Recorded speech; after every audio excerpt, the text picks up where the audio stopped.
Hi hello ನಮಸ್ಕಾರ, welcome back to gardening with Preethi. ಎಲ್ಲರೂ ಹೇಗಿದ್ದೀರಾ? ಹೋಪ್ ಎಲ್ಲರೂ ತುಂಬ ಚೆನ್ನಾಗಿದ್ದೀರಾ ಅಂದ್ಕೊಂಡು ಮತ್ತೊಂದು ಯೂಸ್ಫುಲ್ ವಿಡಿಯೋದೊಂದಿಗೆ ಬಂದಿದ್ದೀನಿ. ಇವತ್ತಿನ ವಿಡಿಯೋದಲ್ಲಿ ₹1 ಖರ್ಚಿಲ್ಲದೆ ರಾಶಿ ರಾಶಿ ಹೂಗಳನ್ನ ನಮ್ಮ ಗಿಡಗಳಲ್ಲಿ ಹೇಗೆ ತರಬೇಕು, ಯಾವ ಫರ್ಟಿಲೈಸರ್ನ ಯೂಸ್ ಮಾಡಬೇಕು, ಅದನ್ನು ಹೇಗೆ ತಯಾರು ಮಾಡಬೇಕು, ಇದೆಲ್ಲವನ್ನು ಇವತ್ತಿನ ವಿಡಿಯೋದಲ್ಲಿ ಹೇಳ್ತೀನಿ. ಬನ್ನಿ ವಿಡಿಯೋ ಸ್ಟಾರ್ಟ್ ಮಾಡೋಣ. ಹಾಗೆ ನೀವು ರಾಶಿ ರಾಶಿ ಹೂಗಳು ಬಿಡಬೇಕಂತಂದರೆ NPK ಹಾಕ್ತೀರಾ, ಹಾಗೆ DAP ಹಾಕ್ತೀರಾ. ಇವನ್ ನರ್ಸರಿಯಲ್ಲೂ ಕೂಡ ಅದನ್ನೇ ಮಾಡೋದು. ನಿಮಗೆ ಇದೊಂದು ಯಾವಾಗಲೂ ಗೊತ್ತಿರಬೇಕು, ನರ್ಸರಿಗಳಲ್ಲಿ ಹೆಚ್ಚಾಗಿ ಹೂಗಳು ಬರಬೇಕು ಅನ್ನೋ ಕಾರಣಕ್ಕೆ, ಅಂದರೆ ಕಸ್ಟಮರ್ನ ಅಟ್ರ್ಯಾಕ್ಟ್ ಮಾಡೋ ಕಾರಣಕ್ಕೆ ಹೆಚ್ಚಾಗಿ ಹೂಗಳಿದ್ರೆ ಮಾತ್ರ ನಾವು ತೊಗೊಂಡು ಬರ್ತೀವಿ ಅನ್ನೋದು ಅವ್ರಿಗೆ ಗೊತ್ತಿರುತ್ತೆ. ಸೊ ಅದಕ್ಕೋಸ್ಕರ ಅವರು ಸಿಕ್ಕಾಪಟ್ಟೆ DAP, ಯೂರಿಯಾ, NPK ಈ ರೀತಿ ಕೆಮಿಕಲ್ ಟ್ರೀಟ್ ಮಾಡಿ ಗಿಡನ ಹಾಳು ಮಾಡಿಬಿಟ್ಟಿರ್ತಾರೆ. ಸೊ ಅದಕ್ಕೋಸ್ಕರ ಮನೆಗೆ ಬಂದ ಮೇಲೆ ಗಿಡಗಳು ಚೆನ್ನಾಗಿ ಬೆಳೆಯೋದಿಲ್ಲ. ಅಲ್ಲಿ ಏನು ನಾವು ಮೊಗ್ಗುಗಳು ಇರುತ್ತೆ ತೊಗೊಂಡು ಬರಬೇಕಾದ್ರೆ ಅದೇ ಹೂವಾಗಿ ಅರಳಿ ಅದಾದಮೇಲೆ ಮತ್ತೆ ಹೂಗಳೇ ಅರಳೋದಿಲ್ಲ. ಸೊ ಇದೆಲ್ಲ ಪ್ರಾಬ್ಲಮ್ಗೆ ಒಂದೇ ಒಂದು ಸೊಲ್ಯೂಷನ್ನ ಇವತ್ತಿನ ವಿಡಿಯೋದಲ್ಲಿ ತೊಗೊಂಡು ಬಂದಿದ್ದೀನಿ. ಈ ಫರ್ಟಿಲೈಸರ್ನ ನೀವು ಹಾಕಿದರೆ ರಾಶಿ ರಾಶಿ ಹೂಗಳು ನಿಮ್ಮ ಗಿಡದಲ್ಲಿ ಬಿಡುತ್ತೆ. ಇದಕ್ಕಂಕರು ಗ್ಯಾರಂಟಿ. ನಾನು ಇದನ್ನು ಯೂಸ್ ಮಾಡಿ ನಿಮಗೆ ಗೊತ್ತಾಗುತ್ತೆ ರಿಸಲ್ಟ್. ಅದಾದಮೇಲೆ ಕಾಮೆಂಟ್ ಕೂಡ ಮಾಡ್ತೀರಾ, ತುಂಬ ಚೆನ್ನಾಗಿದೆ, ಇದ್ರ ರಿಸಲ್ಟ್ ನಮಗೆ ಗೊತ್ತಾಗಿದೆ ಅಂತ. ಸೊ ಬನ್ನಿ ವಿಡಿಯೋ ಸ್ಟಾರ್ಟ್ ಮಾಡೋಣ. ಅದಕ್ಕಿಂತ ಮುಂಚೆ ನನ್ನ ಕಾಮನ್ ಡೈಲಾಗ್ನ ಹೇಳ್ಬಿಡ್ತೀನಿ. ಯಾರು ಇನ್ನೂ ಚಾನಲ್ನ ಸಬ್ಸ್ಕ್ರೈಬ್ ಮಾಡ್ಕೊಂಡಿಲ್ಲ, ಹಾಗೆ ಚಾನಲ್ಗೆ ಯಾರು ಹೊಸಬ್ರು ಚಾನಲ್ನ ಸಬ್ಸ್ಕ್ರೈಬ್ ಮಾಡಿಕೊಂಡು ನೋಟಿಫಿಕೇಷನ್ ಆನ್ ಮಾಡ್ಕೊಳ್ಳಿ. ನೀವು ನೋಟಿಫಿಕೇಷನ್ ಆನ್ ಮಾಡ್ಕೊಳ್ಳೋದ್ರಿಂದ ನನ್ನ ಎಲ್ಲ ವಿಡಿಯೋಗಳ ನೋಟಿಫಿಕೇಷನ್ ನಿಮಗೆ ಬರುತ್ತೆ.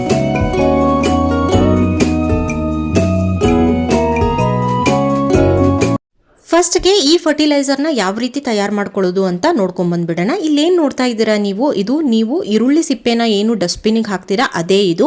ಆದರೆ ಇದರಲ್ಲಿ ನಾನು ಒಂದು ನಿಮ್ಗೆ ಹೇಳಬೇಕು ಇಂಪಾರ್ಟೆಂಟ್ ಥಿಂಗ್ ಏನಂತಂದರೆ, ಆ ದಪ್ಪ ಇದು ಇರುತ್ತಲ್ವ ಸಿಪ್ಪೆ, ಅದನ್ನು ಯೂಸ್ ಮಾಡೋಕ್ಕೆ ಹೋಗಬಾರ್ದು. ಫಸ್ಟ್ ಲೇಯರ್ ಏನಿರುತ್ತೆ ಅಲ್ವಾ, ಡ್ರೈ ಆಗಿರಬೇಕು ಫಸ್ಟ್ ಲೇಯರು, ಅದನ್ನು ಮಾತ್ರ ಯೂಸ್ ಮಾಡಬೇಕು, ಇಲ್ಲಾಂದರೆ ಫಂಗಸ್ ಬಂದುಬಿಡುತ್ತೆ. ಸೊ ಅದಕ್ಕೋಸ್ಕರ ಈ ರೀತಿ ಆಗಿರೋವಂಥ ಈರುಳ್ಳಿ ಸಿಪ್ಪೆನ ತೊಗೊತಾ ಇದ್ದೀನಿ. ಅದಾದಮೇಲೆ ನಿಮಗೆ ಟೀ ಪೌಡರ್ನ ತೊಗೋಬೇಕಾಗುತ್ತೆ. ಈ ಟೀ ಪೌಡರ್ನ ನಾನು ಟೀ ಮಾಡಿರೋ ಅಂಥದ್ದನ್ನು ಚೆನ್ನಾಗಿ 2-3 ಸಲ ನೀರಲ್ಲಿ ತೊಳ್ಕೊಂಡು, ಬಿಕಾಸ್ ನಾವು ಅದರಲ್ಲಿ ಶುಗರು ಮತ್ತು ಮಿಲ್ಕ್ನ ಯೂಸ್ ಮಾಡಿರ್ತೀವಿ, ಅದಕ್ಕೋಸ್ಕರ ಚೆನ್ನಾಗಿ ತೊಳ್ಕೊಂಡು ಬಿಸಿಲಲ್ಲಿ ಒಣಗಿಸಿರೋ ಅಂಥದ್ದು. ಇದರಲ್ಲಿ ನೀವು ನೋಡ್ಬೋದು ಬರೀ ಟೀ ಪೌಡ್ರ್ ಇಲ್ಲ, ಇದರಲ್ಲಿ ಗ್ರೀನ್ ಟೀ ಕೂಡ ಇದೆ. ನಿಮ್ಮನೇಲಿ ಯಾರಾದರೂ ಗ್ರೀನ್ ಟೀ ಕುಡಿತಾ ಇದ್ದರೆ ಅದನ್ನು ಕೂಡ ನೀವು ಯೂಸ್ ಮಾಡ್ಕೋಬೋದು, ಅದು ತುಂಬ ಎಫೆಕ್ಟಿವ್ ಆಗಿರುತ್ತೆ. ಸೊ ಇವಾಗ ಟೀ ಪೌಡರ್ನ ಒಣಗಿಸಿ ತುಂಬ ಚೆನ್ನಾಗಿ ಒಣಗಿಸಿರಬೇಕು. ನಾನು ಮುಂಚೆನೇ ಹೇಳ್ತಾ ಇದ್ದೀನಿ, ಇಲ್ಲ ಅಂತಂದರೆ ಆ ಮಿಲ್ಕಿಂದ ಶುಗರಿಂದ ಅದೇನು ಸ್ಮೆಲ್ ಇರುತ್ತೆ ಆ ಸ್ಮೆಲ್ಗೆ ಇರುವೆಗಳು ಬರೋಕ್ಕೆ ಸ್ಟಾರ್ಟ್ ಆಗುತ್ತೆ. ಸೊ ಅದಾದ ಮೇಲೆ ನೀವು ಬಾಯ್ಲ್ಡ್ ಎಗ್ಗದು ಶೆಲ್ನ ಏನು ನೀವು ಎಸಿತೀರಾ ಡಸ್ಟ್ಬಿನ್ಗೆ, ಅದನ್ನೇ ನಾನಿಲ್ಲಿ ಯೂಸ್ ಮಾಡ್ಕೋತಾ ಇದ್ದೀನಿ. ಈ 3 ಇಂಗ್ರೀಡಿಯೆಂಟ್ನ ಮೇನಾಗಿ ನಾವು ಯಾಕೆ ಯೂಸ್ ಮಾಡ್ಕೋತೀವಿ ಅಂತಂದರೆ, ನಿಮಗೆ ಗೊತ್ತಿರೋ ಹಾಗೆ ಆನಿಯನ್ ಪೀಲಲ್ಲಿ ಪೊಟ್ಯಾಷಿಯಮ್ ಹಾಗೆ ಫಾಸ್ಫರಸ್, ಜಿಂಕ್ ಆ್ಯಂಡ್ ಕ್ಯಾಲ್ಶಿಯಂ ಇರುತ್ತೆ. ಈ ಎಲ್ಲವೂ ನಮ್ಮ ಗಿಡಕ್ಕೆ ಬೇಕಾಗಿರೋ ಅಂಥದ್ದು. ಈ ಪೊಟ್ಯಾಷಿಯಮ್ ಏನಿದೆ ಅಲ್ವಾ, ಅದೇ ಮೇನ್ ರೀಸನ್ ಹೂಗಳನ್ನ ಬಿಡೋಕ್ಕೆ. ಹಾಗೆ ಇದರಲ್ಲಿ ಫಾಸ್ಫರಸ್ ಕೂಡ ಇದೆ, ಜಿಂಕ್ ಆ್ಯಂಡ್ ಕ್ಯಾಲ್ಶಿಯಂ ಕೂಡ ಇರುತ್ತೆ ಈರುಳ್ಳಿ ಸಿಪ್ಪೆಯಲ್ಲಿ, ಅದಕ್ಕೋಸ್ಕರ ಇದನ್ನು ಯೂಸ್ ಮಾಡ್ಕೋತಾ ಇದ್ದೀನಿ. ಹಾಗೆ ಎಗ್ ಶೆಲ್ಲಲ್ಲಿ ನಿಮಗೆ ಗೊತ್ತಿರೋ ಹಾಗೆ ಕ್ಯಾಲ್ಶಿಯಂ ತುಂಬ ಜಾಸ್ತಿ, ಅಂದರೆ ತುಂಬ ಪ್ರಮಾಣದಲ್ಲಿ ಇರೋದ್ರಿಂದ ಇದನ್ನು ಕೂಡ ನಾನು ಯೂಸ್ ಮಾಡ್ಕೋತಾ ಇದ್ದೀನಿ. ನೀವು ಅನ್ಕೋಬಹುದು ಕ್ಯಾಲ್ಶಿಯಂ ಈಗ ಆನಿಯನ್ ಪೀಲಲ್ಲೇ ಇದ್ರೂ ಮತ್ತೆ ಯಾಕೆ ಇದನ್ನ ಯೂಸ್ ಮಾಡ್ಕೋಬೇಕು ಅಂತ. ಕ್ಯಾಲ್ಶಿಯಂ ಅನ್ನೋದು ಆನಿಯನ್ ಪೀಲಲ್ಲಿ ಸ್ವಲ್ಪ ಕಡಿಮೆ ಪ್ರಮಾಣದಲ್ಲಿ ಇರೋದಕ್ಕೆ, ಅದಕ್ಕೆ ಇದನ್ನ ಮ್ಯಾನೇಜ್ ಮಾಡೋಕ್ಕೋಸ್ಕರ ಎಗ್ ಶೆಲ್ನ ಯೂಸ್ ಮಾಡ್ಕೊಂಡಿದ್ದೀನಿ. ಹಾಗೆಯೇ ಈ ಟೀ ಪೌಡರ್ ಅನ್ನೋದು ನಿಮಗೆ ಅದರಲ್ಲಿ 4.4 ಅಷ್ಟು ನೈಟ್ರೋಜನ್ ಸಿಗುತ್ತೆ, ಹಾಗೆ 0.24% ಅಷ್ಟು ಫಾಸ್ಫರಸ್ ಇರುತ್ತೆ, ಹಾಗೆ 0.25% ಅಷ್ಟು ಪೊಟ್ಯಾಷಿಯಂ ಇರುತ್ತೆ. ಸೊ ಅದಕ್ಕೋಸ್ಕರ ಇದನ್ನು ನಾವು ನ್ಯಾಚುರಲ್ ಸೋರ್ಸ್ ಆಫ್ NPK ಅಂತ ಕರಿತೀವಿ. ನೀವೇನು ಮಾರ್ಕೆಟಲ್ಲಿ ಕೆಮಿಕಲ್ ಇದರಲ್ಲಿ ಫಾರ್ಮಲ್ಲಿ ನೋಡ್ತೀರಾ NPK, ಅದರದ್ದು ಇದು ನಾವು ಆರ್ಗ್ಯಾನಿಕ್ ಫಾರ್ಮಲ್ಲಿ ಇಲ್ಲಿ ಮನೆಯಲ್ಲೇ ತಯಾರಿಸ್ತಾ ಇರೋ ಅಂಥದ್ದು. ಬಿಕಾಸ್ ಆನಿಯನ್ ಪೀಲಲ್ಲಿ ಕೂಡ ನೈಟ್ರೋಜನ್ ಇರೋದ್ರಿಂದ, ಹಾಗೆಯೇ ಫಾಸ್ಫರಸ್ ಇದೆ, ಹಾಗೆ ಪೊಟ್ಯಾಷಿಯಂ ಕೂಡ ಇದೆ. ಸೊ ಇದೆಲ್ಲವೂ ಕೂಡ ಏನಾಗುತ್ತೆ ಅಂತ NPK ಆಗುತ್ತೆ. ಇದನ್ನೇ ಕೆಮಿಕಲ್ ಫಾರ್ಮಲ್ಲಿ ನಾವು ಹಾಕೋದ್ರಿಂದ ತುಂಬ ನಿಮ್ಮ ಗಿಡಕ್ಕೆ ಎಫೆಕ್ಟ್ ಆಗುತ್ತೆ. ಅದನ್ನು ಮುಂದೆ ನಾನು ಹೇಳ್ತಾ ಹೋಗ್ತೀನಿ. ಇವಾಗ ನೋಡಿ, ಒಂದು ಮಿಕ್ಸಿ ಜಾರ್ನ ತೊಗೊಂಡಿದ್ದೀನಿ, ಅದಕ್ಕೆ ನಾನು ಆನಿಯನ್ ಸಿಪ್ಪೆನ ಹಾಕ್ತಾ ಇದ್ದೀನಿ. ಸೊ ನಾನು ಮುಂಚೆನೇ ಹೇಳಿರೋ ಹಾಗೆ ಆ ದಪ್ಪ ಸಿಪ್ಪೆ ಏನು ಬರುತ್ತೆ ಅದನ್ನು ಯಾವತ್ತೂ ಹಾಕಕ್ಕೆ ಹೋಗಬಾರ್ದು, ಅದು ಸ್ವಲ್ಪ ವೆಟ್ ಇರುತ್ತೆ, ಅದರಿಂದ ಮತ್ತೆ ಇದು ಲಿಕ್ವಿಡ್ ಫಾರ್ಮಲ್ಲೇ ಆಗಿಬಿಡುತ್ತೆ. ಡ್ರೈ ಪೌಡ್ರನ್ನ ನಾವು ಮಾಡ್ಕೋತಾ ಇರೋದು, ಅದಕ್ಕೋಸ್ಕರ ಅದನ್ನು ಯೂಸ್ ಮಾಡೋಕ್ಕೆ ಹೋಗಬೇಡಿ. ಇಲ್ಲಿ ನೋಡ್ತಾ ಇದ್ದೀರಾ, ನೆಕ್ಸ್ಟು ನಾನು ಟೀ ಪೌಡ್ರನ್ನ ಹಾಕ್ತಾ ಇದ್ದೀನಿ. ಇಷ್ಟೇ ಕ್ವಾಂಟಿಟಿಲಿ ಹಾಕಬೇಕು ಅಷ್ಟೇ ಕ್ವಾಂಟಿಟಿಲಿ ಹಾಕಬೇಕು ಅಂತ ಏನಿಲ್ಲ. ಒಂದು ಜಾಸ್ತಿ ಸ್ವಲ್ಪ ಈರುಳ್ಳಿ ಸಿಪ್ಪೆನ ಹಾಕಿ, ಹಾಗೆ ಅದಕ್ಕೆ ತಕ್ಕಂಗೆ ನೀವು ಇದನ್ನು ಟೀ ಪೌಡ್ರನ್ನ ಹಾಕಿ ಒಂದು 2 ಎಗ್ ಶೆಲ್ನ ನಾನು ಇಲ್ಲಿ ತೊಗೊಂಡಿದ್ದೀನಿ, ಅಷ್ಟು ಸಾಕಾಗುತ್ತೆ. ಇದು ನಿಮಗೆ ಒಂದು 7ರಿಂದ 8 ಗಿಡಕ್ಕೆ ಆಗುವಷ್ಟು ನಿಮಗೆ ಪೌಡರ್ ರೆಡಿ ಆಗುತ್ತೆ. ಸೊ ಇದನ್ನು ನಾನು ಕ್ಲೀನಾಗಿ ಪೌಡ್ರ್ ಮಾಡ್ಕೊಂಡು ಬರ್ತೀನಿ, ಬಿಕಾಸ್ ಈ ಪೌಡ್ರ್ ಫಾರ್ಮಲ್ಲೇ ನಾವು ಇದನ್ನು ಗಿಡಗಳಿಗೆ ಕೊಡಬೇಕಾದ್ರಿಂದ. ಇಲ್ಲಿ ನೋಡ್ತಾ ಇದ್ದೀರಾ ನೀವು, ಇಲ್ಲಿ ನಾನು ಆಲ್ರೆಡಿ ಇದನ್ನು ಪೌಡ್ರ್ ಮಾಡ್ತಾ ಇದ್ದೀನಿ. ಸೊ ಇಷ್ಟು ಫೈನಾಗಿ ಆಗಬೇಕು, ತುಂಬ ಬೇಗ ಆಗಿಬಿಡುತ್ತೆ ಇದು. ಇಲ್ಲಿ ನಾವೇನು 3 ಇಂಗ್ರೀಡಿಯೆಂಟ್ನ ಯೂಸ್ ಮಾಡ್ಕೊಂಡಿದ್ದೀವಿ, ಇದೆಲ್ಲವನ್ನು ವೇಸ್ಟಾಗಿ ನಾವು ಡಸ್ಟ್ಬಿನ್ಗೆ ಎಸೆಯುವಂಥದ್ದೇ. ಸೊ ನಿಮಗೆ ಗೊತ್ತಿತ್ತಾ ಇದರಲ್ಲಿ ಇಷ್ಟೆಲ್ಲ ನಮಗೆ ಯೂಸ್ ಆಗುತ್ತೆ ಅಂತ? ಸೊ ನೋಡ್ತಾ ಇದ್ದೀರಾ ನೀವು, ಇದನ್ನು ನೀವೇನಾದರೂ ಈ ಪೌಡರನ್ನು ಹಾಕಿ ಗಿಡಗಳಿಗೆ, ಆಮೇಲೆ ನಿಮಗೆ ರಿಸಲ್ಟ್ ಗ್ಯಾರಂಟಿ ಗೊತ್ತಾಗುತ್ತೆ. ಇದರಲ್ಲಿ ಮೇನ್ ಥಿಂಗ್ ಅಂತಂತಂದರೆ ಈ nitrogen is a very important.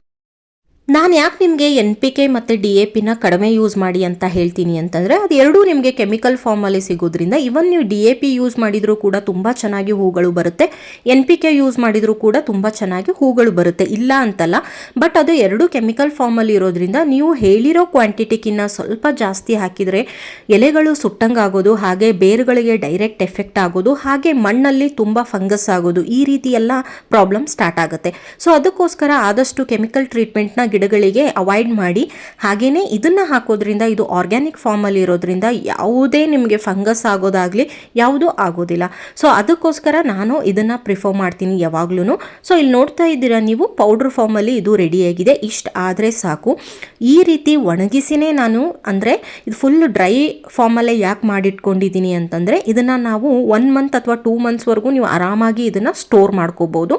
ನೀವು ಅಲ್ಲಿ ಇಲ್ಲಿ ಸ್ಟೋರ್ ಮಾಡಬೇಕಂತ ಏನಿಲ್ಲ, ಮಾಮೂಲಿ ಒಂದು ಕೂಲ್ ಪ್ಲೇಸಲ್ಲಿ ಇಟ್ಟರೂ ಸಾಕು, ತುಂಬ ಚೆನ್ನಾಗಿ ಇದು ಇರುತ್ತೆ. ಒಂದು 2ರಿಂದ 3 ತಿಂಗಳವರೆಗೂ ನೀವು ಇದನ್ನು ಆರಾಮಾಗಿ ಯೂಸ್ ಮಾಡ್ಕೋಬೋದು. ಸೊ ನೋಡಿದ್ರಲ್ಲ ಇದನ್ನು ಯಾವ ರೀತಿ ರೆಡಿ ಮಾಡ್ಕೊಳ್ಳೋದು ಅಂತ. ಈಗ ನಾವು ಯಾವ್ಯಾವ ಗಿಡಗಳಿಗೆ ಹಾಗೆ ಹೇಗೆ ಕೊಡಬೇಕು ಗಿಡಕ್ಕೆ ಅಂತ ಇಲ್ಲಿ ಹೇಳ್ಕೊಡ್ತಾ ಇದ್ದೀನಿ.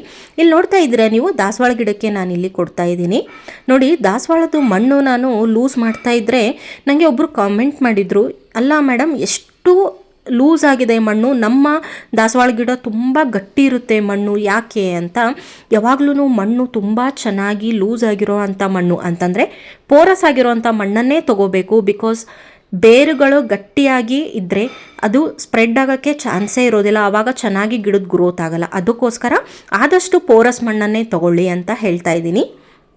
ಇದಾದಮೇಲೆ ನೀವು ಇಲ್ಲಿ ನೋಡ್ತಾ ಇದ್ದೀರಾ, ನಾನು ಒಂದು 2 ಸ್ಪೂನ್ ಆಗುವಷ್ಟು ಇಲ್ಲಿ ಸುತ್ತಲೂ ಹಾಕ್ಕೊಂಡಿದ್ದೀನಿ. ನೀವು ಇದನ್ನು ಡೈರೆಕ್ಟಾಗಿ ಈ ಬೇರದ ಪಕ್ಕ ಅಂತಂದರೆ ಸ್ಟೆಮ್, ಗಿಡದ ಮೇನ್ ಇದ್ರ ಪಾರ್ಟ್ ಪಕ್ಕನೂ ಹಾಕೋಬೋದು, ಅದಕ್ಕೇನು ಪ್ರಾಬ್ಲಮ್ ಇಲ್ಲ. ಬಿಕಾಸ್ ಇದು ಆರ್ಗ್ಯಾನಿಕ್ ಆದ್ದರಿಂದ ಯಾವುದೂ ಎಫೆಕ್ಟ್ ಆಗೋದಿಲ್ಲ. ಬಟ್ ನೀವು DAP NPK ಯೂಸ್ ಮಾಡಬೇಕಾದ್ರೆ ಈ ರೀತಿ ಎಲ್ಲ ಹಾಕೋ ಹಾಗಿಲ್ಲ. ಗಿಡದ ಮೇನ್ ರೂಟ್ದು ಏನಿರುತ್ತೆ ಆ ಜಾಗ ಬಿಟ್ಬಿಟ್ಟು ಪಾಟ್ದು ಸುತ್ತಲೂ ಹಾಕಬೇಕಾಗುತ್ತೆ, ಇಲ್ಲಾಂದರೆ ಗಿಡ ಸುಟ್ಟೋಗ್ಬಿಡುತ್ತೆ. ಅದನ್ನು ಕೂಡ ಮುಂದಿನ ವಿಡಿಯೋದಲ್ಲಿ ಯಾರಿಗಾದ್ರೂ ಬೇಕಿದ್ರೆ ಕಂಪ್ಲೀಟಾಗಿ DAP NPK ಬಗ್ಗೆ ತಿಳಿಸ್ಕೊಡ್ತೀನಿ, ಕಾಮೆಂಟ್ ಮಾಡಿ ಯಾರಿಗಾದ್ರೂ ಬೇಕಿದ್ರೆ. ಸೊ ಇಲ್ಲಿ ನೋಡ್ತಾ ಇದ್ದೀರಾ, ಇದಾದಮೇಲೆ ನಾನು ಇದನ್ನು ಕರೆಕ್ಟಾಗಿ ಆ ಮಣ್ಣು ಜೊತೆ ಏನು ಲೂಸ್ ಮಾಡ್ಕೊಂಡಿದ್ದೆ ಅದ್ರ ಜೊತೆಗೇ ಮಿಕ್ಸ್ ಮಾಡ್ತಾ ಇದ್ದೀನಿ. ಆಮೇಲೆ ಚೆನ್ನಾಗಿ ನೀರು ಕೊಟ್ಬಿಟ್ರೆ ಸಾಕು. ಸೊ ಇದನ್ನು ನೀವು ಯೂಸ್ ಮಾಡಿ, ಎಷ್ಟು ದಿನಕ್ಕೊಮ್ಮೆ ಯೂಸ್ ಮಾಡಬೇಕು, 1 ತಿಂಗಳಿಗಾದರೂ ಯೂಸ್ ಮಾಡ್ಬೋದು, ಅಥವಾ 20 ದಿನ ನಿಮಗೆ ಟೈಮ್ ಇದೆ ಅಂದರೆ 20 ದಿನಕ್ಕೊಂದಾದರೂ ಒಂದು ಸಲ ಆದರೂ ಯೂಸ್ ಮಾಡ್ಬೋದು. ಯಾವ್ಯಾವ ಗಿಡಗಳಿಗೆ ಯೂಸ್ ಮಾಡ್ಬೋದು ಅಂದರೆ ಎಲ್ಲ ಹೂವಿನ ಗಿಡಗಳಿಗೂ ನೀವು ಯೂಸ್ ಮಾಡ್ಬೋದು. ತುಂಬ, ಅದು ಸ್ಪೆಷಲಿ ದಾಸವಾಳ ಗಿಡಕ್ಕೆ ಹಾಗೆ ಗುಲಾಬಿ ಗಿಡಕ್ಕೆ ಇದನ್ನು ಕೊಟ್ಟು ನೋಡಿ, ರಿಸಲ್ಟ್ ತುಂಬ ಚೆನ್ನಾಗಿರುತ್ತೆ. ಆದಷ್ಟು DAP NPK ಹಾಕೋದನ್ನು ಕಡಿಮೆ ಮಾಡಿ, ಕೆಮಿಕಲಿ ಟ್ರೀಟ್ ಮಾಡೋದ್ರಿಂದ ಗಿಡಗಳು ಶಾಕ್ಗೆ ಒಳಗಾಗಿ ಏನು ಮಾಡಬೇಕು ಅಂತಲೇ ಗೊತ್ತಾಗೋದಿಲ್ಲ. ಎಲೆಗಳು ಸುಟ್ಟೋಗುತ್ತೆ, ಬೇರುಗಳು ಸುಟ್ಟೋಗುತ್ತೆ, ಮಣ್ಣು ತುಂಬ ಕೆಮಿಕಲ್ ಆಗಿ ಕನ್ವರ್ಟ್ ಆಗಿಬಿಡುತ್ತೆ. ಸೊ ಆವಾಗ ಗಿಡಗಳು ಶಾಕ್ಗೆ ಒಳಗಾಗುತ್ತೆ. ಸೊ ಅದಕ್ಕೋಸ್ಕರ ಕಮ್ಮಿ ಯೂಸ್ ಮಾಡಿ ಕೆಮಿಕಲ್ನ ಅಂತ ಹೇಳ್ತಾ ವಿಡಿಯೋನ ಮುಗಿಸ್ತಾ ಇದ್ದೀನಿ. ನೆಕ್ಸ್ಟ್ ವಿಡಿಯೋದಲ್ಲಿ ಸಿಗೋಣ. Thank you.